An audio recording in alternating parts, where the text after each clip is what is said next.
Hello everyone, I'm Dr. Ashish Reddy, consultant microsurgical andrologist, Andronine Hospitals, Begumpet, Hyderabad. ఈరోజు మనం వారికోసీల్ అంటే ఏంటి, వారికోసీల్ వల్ల వచ్చే ప్రమాదాలు ఏంటి, వారికోసీల్కి ట్రీట్మెంట్స్ ఏంటి, దాని గురించి డిస్కస్ చేస్తున్నాం. మొదటిగా టెస్టిస్కి సప్లై చేసే వెజల్స్ అంటే ఇప్పుడు మీ వృషణాలకి కింద సప్లై చేసే వెజల్స్ అంటే రక్తనాళాలు ఎప్పుడైనా పెద్దగా అయిపోతే దాన్ని వారికోసీల్ అంటారు. సో పెద్దగా అయిపోవడం వల్ల ఉన్న ప్రాబ్లం ఏంటంటే నార్మల్ వెజల్ ఇలా డయామీటర్ ఉంటే దీంట్లోకి వెళ్ళి బ్లడ్ ఫ్లో ఓన్లీ వన్ వేలో ఉంటుంది. ఎందుకంటే ప్రతి బ్లడ్ వెజల్స్లో ఇలా రెండు గేట్స్ ఉంటాయి.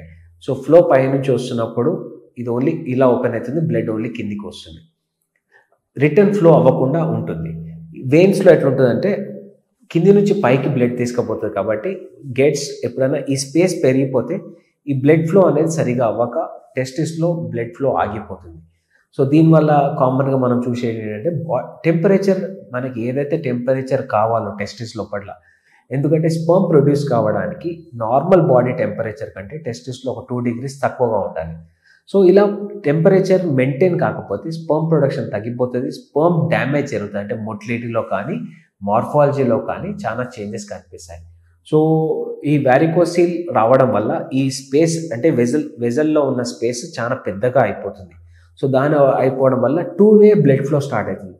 ఆ 2-way బ్లడ్ ఫ్లో అవ్వడం వల్ల టెంపరేచర్ రెగ్యులేట్ కాదు, పెయిన్ రావడం కామన్గా చూస్తుంటాము, అండ్ స్పర్మ్ ప్రొడక్షన్ తగ్గిపోయే ఛాన్స్ ఉంటే కొన్నిసార్లు 0 అయ్యే ఛాన్సెస్ కూడా ఉంటాయి.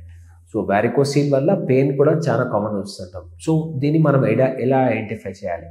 సో ఎవరైతే ఎక్కువసేపు కూర్చునే జాబ్ చేస్తారో లేకపోతే ఎక్కువసేపు నిలబడే జాబ్ చేస్తారో అలాంటి వాళ్ళు డెఫినెట్లీ వారికోసీల్ ఉందా లేదా చెక్ చేసుకోవాలి. లేకపోతే ప్రతి 1 hourకి ఒక 2 minutes బ్రిస్క్ వాక్ చేసి వారికోసీల్ వచ్చే ఛాన్సెస్ కూడా తగ్గే ఛాన్సెస్ ఉంటాయి. సో వారికోసీల్ ఉంది. నార్మల్గా ప్రతి 100 మందిలో ర్యాండమ్గా టెస్ట్ చేస్తే ఒక 20 నుంచి 40 మందిలో ఈ వారికోసీల్ కామన్గా చూస్తుంటాం. కానీ ఈ వారికోసీల్ వల్ల ఎఫెక్ట్స్ అంటే స్పర్మ్ ప్రొడక్షన్ తగ్గొచ్చు, కొన్నిసార్లు నార్మల్గా కూడా ఉండవచ్చు.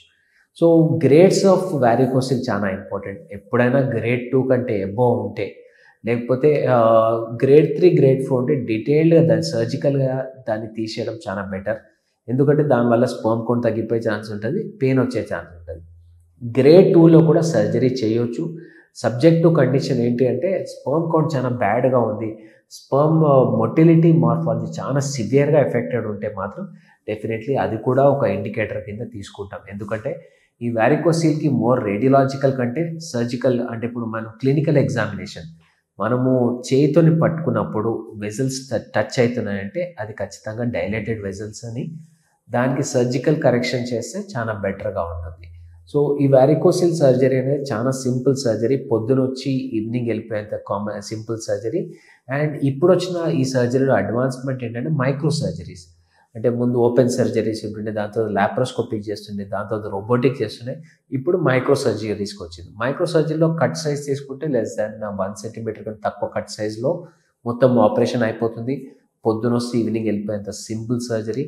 సో అంటే ఇప్పుడు దీంట్లో మోస్ట్ ఇంపార్టెంట్ ఏంటంటే ఈ సర్జరీలో పేషెంట్కి ఎంత దీనివల్ల బెనిఫిట్ అవుతుందో చూసుకోవాలి. అంటే చాలా స్పర్మ్లో చాలా పారామీటర్స్ తేడాలు ఉన్నాయి అంటే డెఫినెట్లీ సర్జరీ చేసుకుంటే బెటర్. grade 1, grade 2 ఉంటే వాళ్ళందరూ స్క్రోటల్ సపోర్ట్స్ వేసుకుంటే మీకు ఫర్దర్గా వారికోసీల్ పెరగకుండా ఖచ్చితంగా ఆపొచ్చు. సో స్క్రోటల్ సపోర్ట్స్ వేసుకోండి, మళ్ళీ వారికోసీల్ పెరిగే ఛాన్సెస్ ఉండవు. grade 3 ఉంటే సర్జరీ చేయించుకోవాలి. సర్జరీ చేసుకున్న తర్వాత కూడా ఒక 2 to 3 months స్క్రోటల్ సపోర్ట్స్ వేసుకుంటే కంప్లీట్గా ష్రింక్ అయ్యే ఛాన్స్ ఉంటాయి. ఎందుకంటే మేము సర్జరీ చాలా హై అబోవ్ చేస్తుంటాము, కాబట్టి టెస్టిస్ దగ్గర ఉన్న వెజల్స్ క్లోజ్ కావడానికి ఖచ్చితంగా 2 నుంచి 3 నెలలు సమయం పడుతుంది. ఫర్దర్గా మీకు వారికోసీల్ గురించి ఇంకేమైనా డౌట్స్ ఉంటే కింద కామెంట్స్లో తెలియజేయండి, లేకపోతే వచ్చినాక కలవండి. Thank you.